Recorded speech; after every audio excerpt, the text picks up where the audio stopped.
찬양에 감사합니다. 성도 여러분, 가을이 집 앞까지 왔습니다. 파란 하늘, 코스모스 자태가 마음을 설레게 합니다. 오늘부터 본당에서 드리는 예배가 정상화됐습니다. 은혜와 감사가 충만하시기를 축복합니다. 우리 서로 인사 나누겠습니다. 수고하셨습니다. 고맙습니다. 사랑합니다. 수고하셨습니다. 고맙습니다. 사랑합니다. 오늘 우리는 리모델링 경과를 소개하고 감사하는 예배를 드립니다. 지난 3월부터 무려 6개월, 20년 된 교회당 몇 곳을 고쳤습니다. 아직도 손봐야 할 때가 적지는 않지만 놀랄 정도로 새로워졌습니다. 리모델링이 건축보다 더 어렵다는 말이 있죠. 돈은 돈대로 들고 빛은 나지 않는 결과가 예상되기 때문입니다. 그동안 마음을 합하고 기도하고 협조해 주신 여러분께 깊이 감사드리며 모든 과정에 함께 하시고 인도하신 주 하나님께 영광을 돌립니다. 이 시간 우리는 건축과 관련해서 1900년대 초반을 살았던 두 사람을 살펴보고자 합니다. 왼쪽에 있는 부부가 찍은 이 사진, 여기 이분은 헨리 펠렛이라는 사람이에요. 그리고 오른쪽에 있는 분은 루이스 세브란스입니다. 여러분, 지금 이제 이 다음 그림을 한번 보겠는데요. 이 그림 있죠.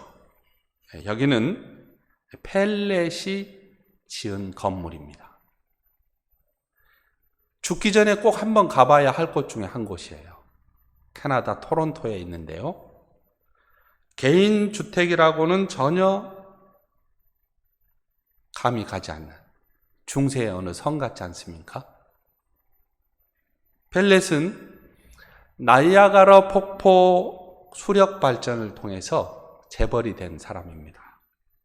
근데 그는 자기 집을 짓기 위해서 유명한 건축가의 설계를 통해서 토론토 시내가 내려다 보이는 언덕 위에 이렇게 방이 98개나 되는 대저택을 지었어요.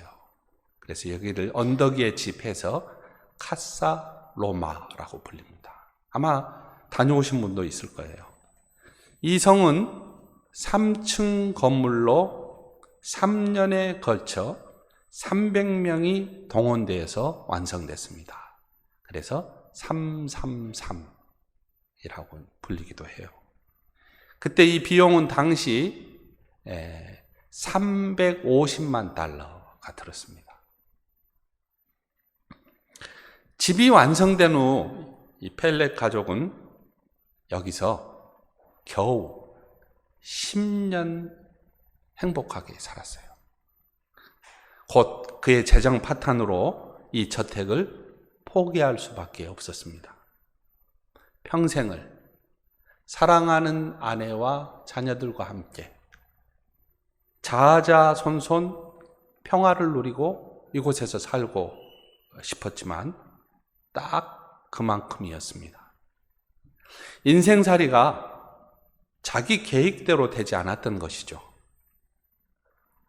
근데 여러분, 비슷한 시기에 미국 오하이오주 클리블랜드에 루이스 세브란스가 살고 있었습니다. 한국은 물론 세계적으로도 이름난 세브란스 병원의 명칭이 바로 이 사람의 이름이에요. 여러분, 우리나라 세브란스 병원이 어떻게 시작되었는지 알고 계십니까? 우리나라에 들어온 최초의 의료 선교사가 알렌이지 않습니까? 알렌이 1884년 갑신정변이라고 알려져 있는 3일차나 갑신정변 때 명성왕후의 조카 민영익이 칼로 좌상을 입어요. 온 몸이. 근데 이 민영익을 치료하고 완쾌시켰어요. 알렌이. 고종이 알렌에게 여기 이 집을 이렇게 하사했어요. 그래서 여기에 최초의 서양식 진료소가 들어섰는데 이곳 이름을 뭐라 그랬냐? 광해원. 널리 은혜를 베푼다 했을 때 광해원이다 그랬어요. 그리고 이 광해원은 몇 주 후에 이름이 제중원으로 바뀌었죠. 제중원은 민중을 구제한다라는 의미였어요. 그래서 이 제중원을 본받아서 저희가 어렸을 때에도 여수에서 제일 좋은 병원 그러면 제중병원, 순천에서도 제중병원이 있고 저기 대구에도 제중병원이 있고 각 도시마다 제중병원이 왜 생겼느냐? 이 제중원의 이름을 따서 제중병원이라고 이름을 지었죠. 근데 이 제중원이 몰려오는 환자들 때문에 더 넓은 곳을 물색해야 했습니다. 근데 자금이 없어서 애를 먹고 있었어요. 1900년에 미국에서 세계 선교대회가 열렸습니다. 그때 이 제중원 병원장으로 있었던 에비슨 선교사가 거기에 갔어요. 거기서 연설을 했습니다. 온 힘을 다해서 조선의 선교 상황을 알려주면서 호소했어요. 도와달라고. 그럴 때 클리브랜드 장로교회의 장로였던 세브란스가 에비슨을 찾아왔어요. 에비슨을 찾아와서 15,000불 후원을 약속했습니다. 이 자금으로 여러분 지금 현재 서울역 건너편에 옛날에 대우빌딩 오른쪽 언덕에 자막을 앞으로 하나 더 보내시죠. 오른쪽 그 언덕에 이 건물을 지었어요. 세브란스 병원입니다. 1902년에 삽을 뜨기 시작해서 1904년에 완성이 됐어요. 근데 여러분 이 병원은 국왕으로부터 천민, 백정에 이르기까지 모두 무료였습니다. 자선병원이었죠. 이 세브란스 병원이 1957년에 연희대학교하고 이 세브란스 병원이 합병을 해요. 그래서 연희대학교의 연자하고 세브란스 병원의 세자가 합해서 연세대학교가 생겨나게 되었습니다. 여러분 저는 말씀을 준비하면서 잠시 생각해 보았습니다. 세브란스가 15,000달러로 당시 한국 최대의 서양식 병원을 건축한 일을 생각하면 펠렛이 카사로마를 건축할 때 든 비용 350만 달러, 250배죠. 만약 이 돈으로 아시아, 아프리카, 남미 등지에 세브란스와 같은 건물 250개를 건축했다면 세계 선교 역사는 어떻게 바뀌었을까? 펠렛은 그 거금을 자기 한 가족이 살 집을 지은 후 10년도 살지 못하고 파산했습니다. 그때 그가 적당한 집에 살면서 전 세계 선교지에 250개의 병원을 세웠다면 헨리 펠렛 기념병원이 전 세계 선교지에 남고 그 이름이 아름답게 후세에 남아있을 것이고 세계 선교 역사에 빛나는 이름으로 기록되었을 것입니다. 그런데 역사가 이렇게 갈렸죠. 그래서 누군가 이 두 사람을 평가하는 글을 썼어요. 펠렛은 돈의 노예였고 세브란스는 돈의 주인이었습니다. 라는 그런 글을 썼어요. 우리가 함께 읽은 본문은 이스라엘 백성들이 애굽을 떠난 지 딱 한 달 후의 일입니다. 하나님의 함께 하심과 하나님의 능력으로 홍해를 무사히 건넜어요. 그리고 그들은 지금 엘림에서 시내산으로 가는 광야, 신광야, 여기를 지날 때예요. 한 달이면 애굽을 떠날 때 준비해 오던 식량도 다 바닥이 날 때입니다. 본문에 의하면 이스라엘 자손 온 회중이 그 광야에서 모세와 아론을 원망하다가 항의합니다. 그 항의의 내용이 뭔지 지금 자막에 떴는데요. 우리 다 같이 한번 읽어볼까요? 우리가 애굽 땅에서 고기 가마 곁에 앉아있던 때와 떡을 배불리 먹던 때에 여호와의 손에 죽었더라면 좋았을 것을 너희가 이 광야로 우리를 인도해내어 이 온 회중이 줄여 죽게 하는도다. 여러분, 눈앞의 어려움은 사람을 조급하게 하기 마련이죠. 애굽에서 하나님이 펼치셨던 10가지 재앙을 경험했잖아요. 홍해 바다를 건널 때 친히 하나님의 권능을 그들은 목격했습니다. 그런데 이런 권능과 하나님의 함께 하심도 한 달을 넘기지 못했다는 거예요. 여러분, 이게 뭐 인생이잖아요. 목구멍이 포독청이라는 말이 저절로 실감이 나지 않습니까? 인생이란 서운한 것은 잘 기억하지만 고마운 것은 때때로 당연한 것으로 여기는 속성이 있잖아요. 그래서 모세와 아론을 원망하고 항의하고 있는 거예요. 그런데 말이죠.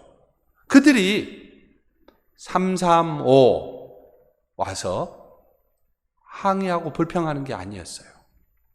오늘 본문에서 이스라엘 자손 온 회중이라고 항의하고 있지 않습니까? 이 말이 무슨 뜻일까요? 온 회중이라는 말은 예배하는 공동체를 의미할 때 사용된 말이에요. 무슨 말일까요? 부르심을 받은 무리들, 예배하는 사람들, 지금 공중 예배를 드린 공식적인 자리에서 하나님께 대한 원망과 지도자들에 대한 항의가 있었다는 말이에요. 무슨 말입니까? 예배가 온전히 드려지지 못했다는 말입니다. 이렇게 굶어 죽을 고비를 넘길 바에야 차라리 애굽에 남아 있는 것이 좋았을 것이라고 합니다. 예배 시간에. 차라리 그렇게 살다가 여호와의 손에 죽었다라면 좋았을 것이라고 합니다. 여러분, 여기서 인간의 이중성이 나타나요. 이스라엘 이 회중은 하나님의 손에 의해 하나님의 말씀으로 살아가야 된다는 건 알고 있어요.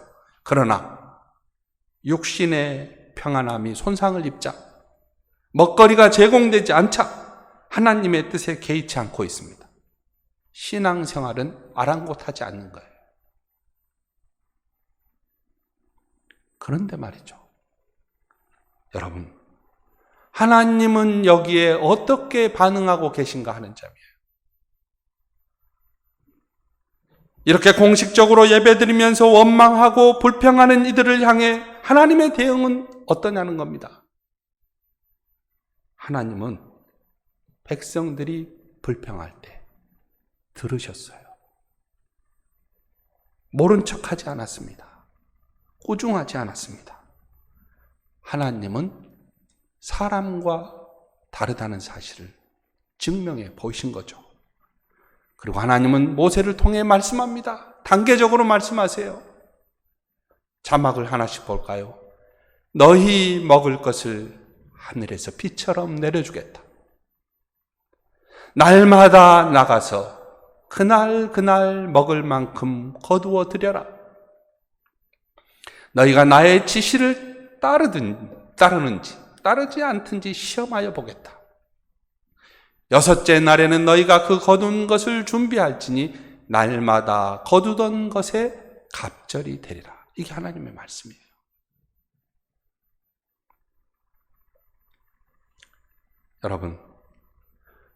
여러분은 광야에 나가본 적이 있습니까? 광야에 서본 적이 있나요? 광야를 지나며라는 찬양 있죠. 그 안에 이런 내용이 있어요. 광야에 서 있네. 주님만 내 도움 되시고, 주님만 내 빛이 되시는, 주님만 내 친구 되시는 광야. 주님 손 놓고는 단 하루도 살 수 없는 곳, 광야에 서 있네. 광야에 서본 사람은 고백할 수 있습니다. 하나님, 그분만이 나의 도움이십니다. 이렇게 고백할 수 있어요. 주님만이 나의 빛입니다. 고백할 수 있어요. 주님만이 나의 친구입니다. 고백할 수 있습니다. 주님 없이는 단 하루도 살 수 없습니다. 하나님이 우리를 광야로 보내심은 이 고백을 원하시기 때문에 그렇습니다. 내가 너를 책임지는 하나님이다. 하늘에서 먹을 것을 비처럼 내려주겠다. 사랑하는 아들아, 어여쁜 내 딸아, 너의 힘으로는 그 어떤 것도 할 수 없는 것을 고백할 수 있겠니? 하나님의 말씀이에요. 모세가 아론에게 하나님의 말씀을 전하라고 합니다. 여러분 자막을 보면서 한번 읽어볼까요? 이스라엘 자손의 온 회중에게 주님 앞으로 가까이 나아오라고 일러 주십시오. 오늘 설교 제목이 주님 앞으로 가까이예요. 주님 앞으로 가까이 나아오라고 하십시오. 그렇습니다. 우리가 광야로 가는 이유는 주님 앞으로 가까이 가기 위해서예요. 광야는 그 어떤 것도 우리 힘으로 할 수 없는 것입니다. 무슨 말입니까? 광야는 하나님이 우리를 만나시는 장소예요. 하나님이 우리를 위해 준비하신 땅이 광야입니다. 우리에게 필요한 것을 아시는 주님께서 주님의 필요에 따라서 일용할 것을 공급해 주시는 곳이 광야예요. 하나님은 오늘 본문에서 백성들이 4번이나 원망하는 것을 지적하세요. 그리고 양식을 빛처럼 주시겠다고 말씀합니다. 본문 뒷부분에서는 메추라기, 고기까지도 주시겠다고 허락하십니다. 사랑하는 성도 여러분, 하나님께서 광야의 백성에게 먹을 것을 주심은 깊은 뜻이 있습니다. 단순히 먹고 배부르게 하는 데 있는 것이 아니라 하나님 앞으로 나아오라는 부르심입니다. 여러분, 우리도 배가 고플 때, 마음이 고플 때, 외로움이 깊어질 때 현실을 바라볼 것이 아니라 하나님의 뜻을 보아야 합니다. 그리고 광야로 나가야 합니다. 우리의 가진 것, 우리의 방법, 우리의 경험을 내려놓고 하나님을 따르는 법을 배우는 것입니다. 나를 의지하는 데에서 하나님을 의지하는 대로 가는 곳, 거기가 광야죠. 광야에서는 아무리 작은 것 하나라도 우리의 힘으로 얻을 수 있는 것이 없습니다. 오직 하나님이 공급하시는 것으로 살아야 합니다. 우리에게 일용할 양식을 주신 하나님께서 그것을 주신 이유를 알라고 때때로 우리를 광야로 부르신다는 거예요. 공기와 물과 햇볕과 계절을 주신 하나님, 가족과 교회의 형제 자매와 일상에 필요한 것을 주신 하나님, 그것을 주신 하나님의 뜻이 중요합니다. 과연 우리는 광야에 서서 하나님께 가까이 나아가고 있는가? 여러분, 아까 광야를 지나며 노래에는 이런 가사도 있어요. 왜 나를 깊은 어둠 속에 홀로 두시는지, 어두운 밤은 왜 그리 길었는지, 나를 고독하게, 나를 낮아지게, 세상 어디도 기댈 곳이 없게 하셨네. 광야에 서 있네. 내 자아가 산산이 깨지고 높아지려 했던 내 꿈도 주님 앞에 내어놓고 오직 주님 뜻만 이루어지기를, 나를 통해 주님만 드러나기를, 광야를 지나며. 성도 여러분, 제가 교회의 역사를 연구하는 사람 아닙니까? 2000년 교회의 역사에서도 복음의 전진과 하나님의 나라를 구하는 사람은 한결같이 광야로 나섰습니다. 혼탁한 세상에서 하나님의 뜻을 구하는 이들은 광야에 섰습니다. 그곳에서 그들은 주님 앞으로 가까이 갔습니다. 주님께서는 배고픈 인생을 감싸 안으시고 일용할 양식을 베푸시면서 인생이 하나님만 의지하는 사람으로 태어나기를 원하고 계시고 그렇게 거듭나게 하시기 때문입니다.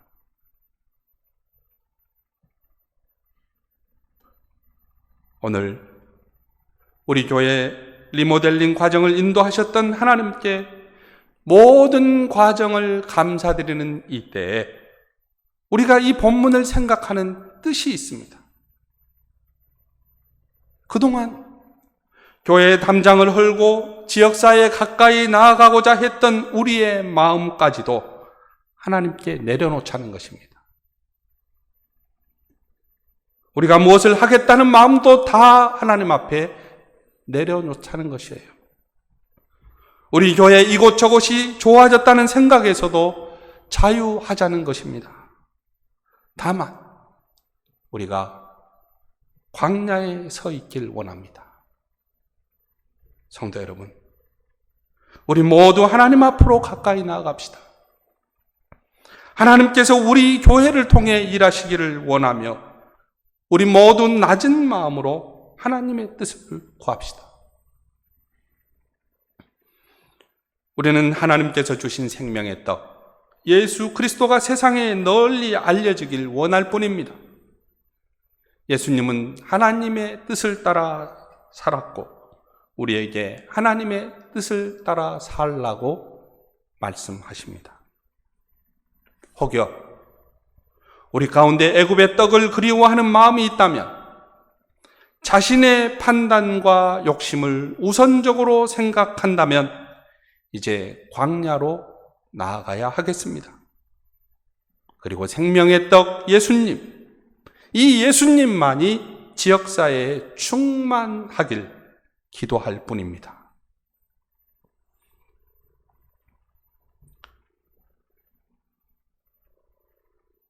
교회의 담장을 헐고 계절이 가고 오는 것을 보면서 느낀 소감이 있습니다. 울타리를 헐기 전 도로가의 느티나무는 우리 교회 밖에 있었습니다.